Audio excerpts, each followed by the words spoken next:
Welcome to Harini channel.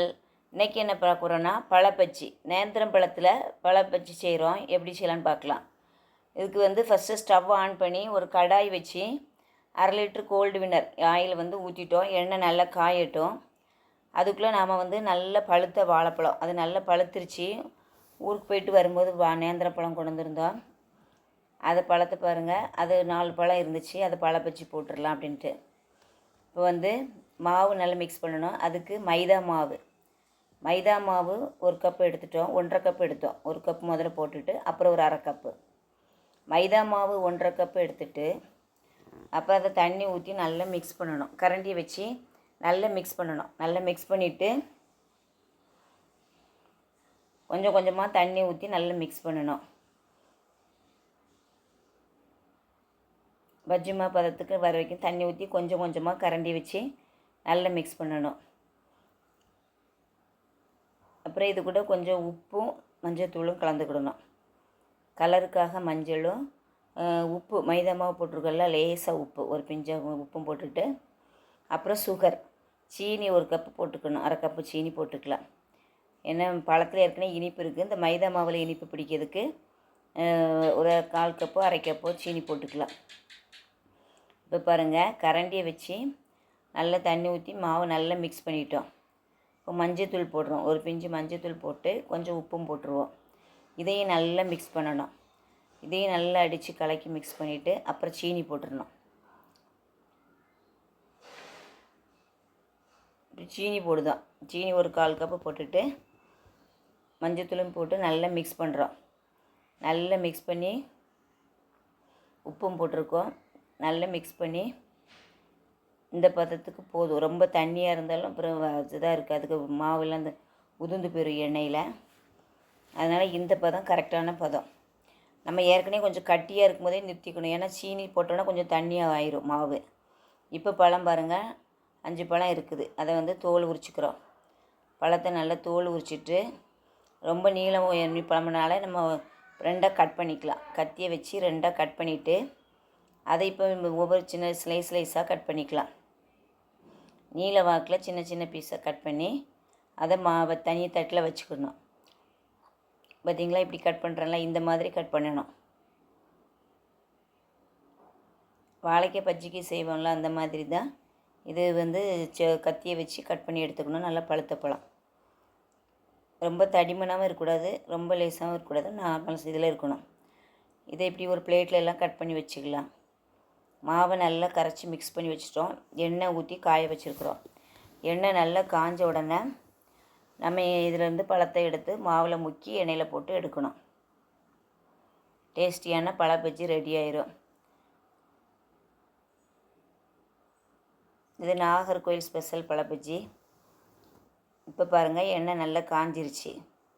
இப்போ நம்ம பழத்தையும் கட் பண்ணி வச்சாச்சு. பஜ்ஜி போடுறதுக்கு மாவும் மிக்ஸ் பண்ணி வச்சாச்சு. மேல் மாவும் மிக்ஸ் பண்ணி வச்சாச்சு. இப்போ நம்ம என்ன பண்ண போகிறோன்னா, பழத்தை எடுத்து மாவில் முக்கி போட போகிறோம். இப்போ பாருங்கள், பழம் ஒரு பீஸ் எடுத்து இது நல்லா மிக்ஸ் பண்ணிட்டோமா மாவில் அப்படியே முக்கி எண்ணெய் காஞ்சிருச்சு. ஒரு பழம் எடுத்து மாவில் அப்படியே நல்லா முக்கி துரட்டி எடுத்து அப்படியே தூக்கி போட்டுடணும் எண்ணெயில்.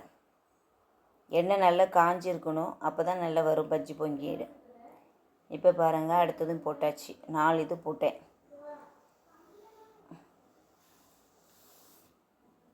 அப்போ இது பாதி வெந்த உடனே அப்புறம் குச்சி வச்சு திருப்பி போட்டுக்கணும். இரும்பு கம்பியை வச்சு திருப்பி போட்டுக்கணும்.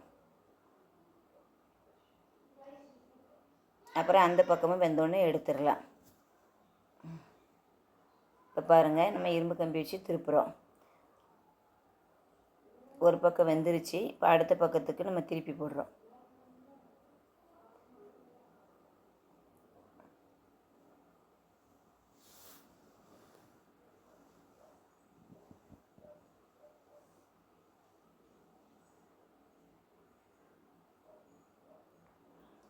பார்த்தீங்களா, நல்லா வெந்துட்டுருக்குது எண்ணெயில்.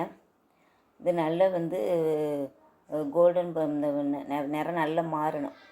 மாறி நல்லா கோல்டன் ப்ரௌன் கலர் வரைக்கும் நல்லா கொஞ்சம் வேக வைக்கணும். மைதா மாவு வேகணும். வெந்த உடனே எடுத்துட வேண்டியதான். இப்போ அடுத்தது பழத்தை இப்படி சீவி வச்சிட்ருக்குறோம்.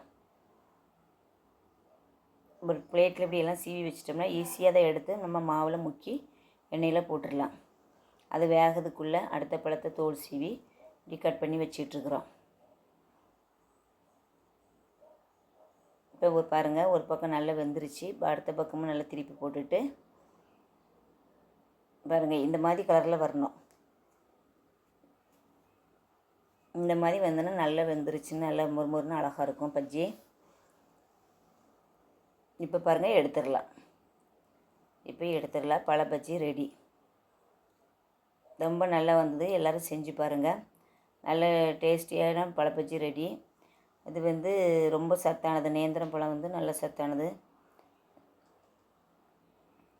நேந்திரம் பழம் வாங்கி இப்படி பழம் சாப்பிடல அந்த குழந்தைங்க அப்படின்னா இந்த மாதிரி செஞ்சு கொடுக்கலாம். நல்ல பழுத்த பழத்தில் இந்த மாதிரி பழ பஜ்ஜி போட்டு செஞ்சு கொடுங்க. எல்லோரும் விரும்பி சாப்பிடுவாங்க. இப்போ அடுத்தது போட்டுட்ருக்கோம். அதை எடுத்துட்டு அதே மாதிரி தான் மாவில் முக்கி போட்டுட்டு அப்புறம் ஒரு பக்கம் வெந்த உடனே கம்பி வச்சு திருப்பி போட்டுட்டு அப்புறம் அடுத்த பக்கம் வெந்தோடனே இதை எடுத்துட வேண்டியதுதான்.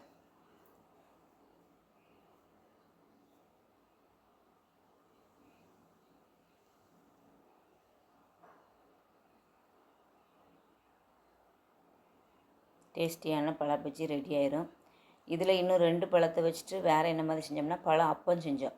2 பழத்தை தோல் உரித்து நல்லா பிசைஞ்சி கையை வச்சு நல்லா பிசைஞ்சிட்டு அதில் வந்து போடலாம். இப்போ பாருங்கள், டேஸ்டியான பழ பஜ்ஜி தயார்.